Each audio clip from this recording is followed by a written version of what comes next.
Valentine's Day +2.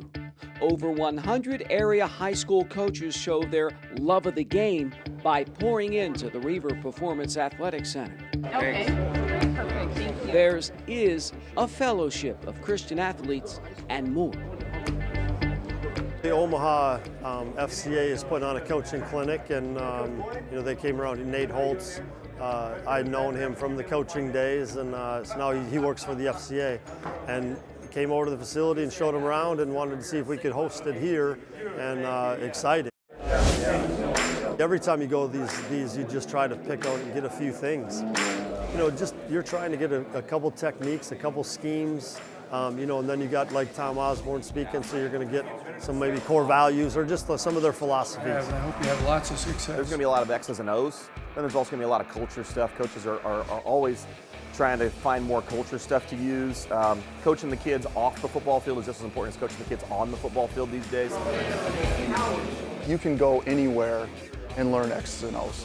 You can go anywhere, but we work with a different athlete than we did 20 years ago, even 10 years ago. And the days of blind obedience where a coach just says, go run through the wall and they're gonna do it, they don't do that anymore. And so we gotta find a way to how can we coach to the minds and hearts of these players. We're total mayhem. I mean, it's blitzing just about every way that you can imagine. Then comes the blitz of speakers. Coaches from every level break the huddle with their expertise. All seems to stop when a legend enters down the steps. Former Nebraska head coach and three-time national champ Tom Osborne is greeted by Iowa Western President Dr. Dan Kinney. Yeah, that's right. Osborne, a major consultant in laying the foundation for the Reaver football program, gets a private tour of the locker room. As I drove in, I could see some new buildings, and I know they're building a new field house down here, and that's going to really be impressive. Give them an indoor practice area, and they'll be used for softball, be used for the student body, and so they're really doing some impressive things over here. And they had a short conversation, but Aaron's counted. Primarily, I'm not going to talk X's and O's today because I have kind of been removed from that. I still could probably drop a play, but I'm going to talk a lot about leadership, a lot about culture. Leadership establishes a culture, and sometimes it's intentional, sometimes it's unintentional. You have to exercise leadership. Beat by an awfully good football team that's going to go roll to a state championship. And that leadership is going to result in a certain culture on a team. And culture is the key thing in chemistry, and tomorrow, but it's got to end on Sunday and Monday. And just all the things that pull together. And probably most of you spend most of your time as a transactional leader.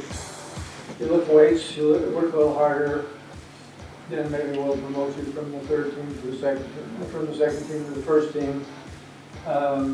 If you're then on the other hand, if you're late practice, we're going to demote you. The mental part of it, the emotional part is really important because with the breakdown of the family, there's so many more kids that are growing up without dads. Strong cover three, monster slash, strong cover three, ready. Sometimes without mothers, sometimes without either parent. We actually, toward the end of my coaching career, had a few players that didn't have either parent in their life. And so as a result, there's more issues that you're dealing with. Then at some point, you have to decide what you're going to do, and that's where I would come in and say, okay, I've heard what you have to say. This is a good idea. This might work another time, not today.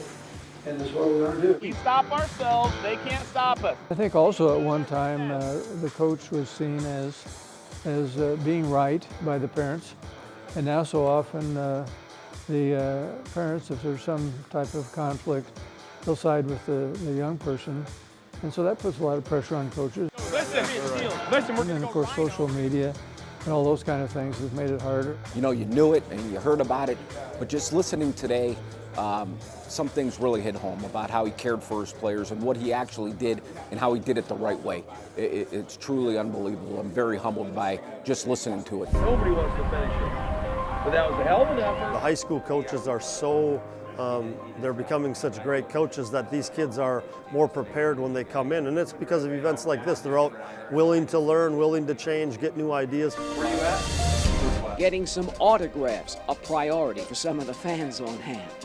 The 2019 Fellowship of Christian Athletes Omaha Metro Football Clinic. Not only a win-win for Iowa Western, but for everyone who passed through those doors. This clinic, more than just the game, the scoreboard. And you don't want to run. Nobody lost, and some were found.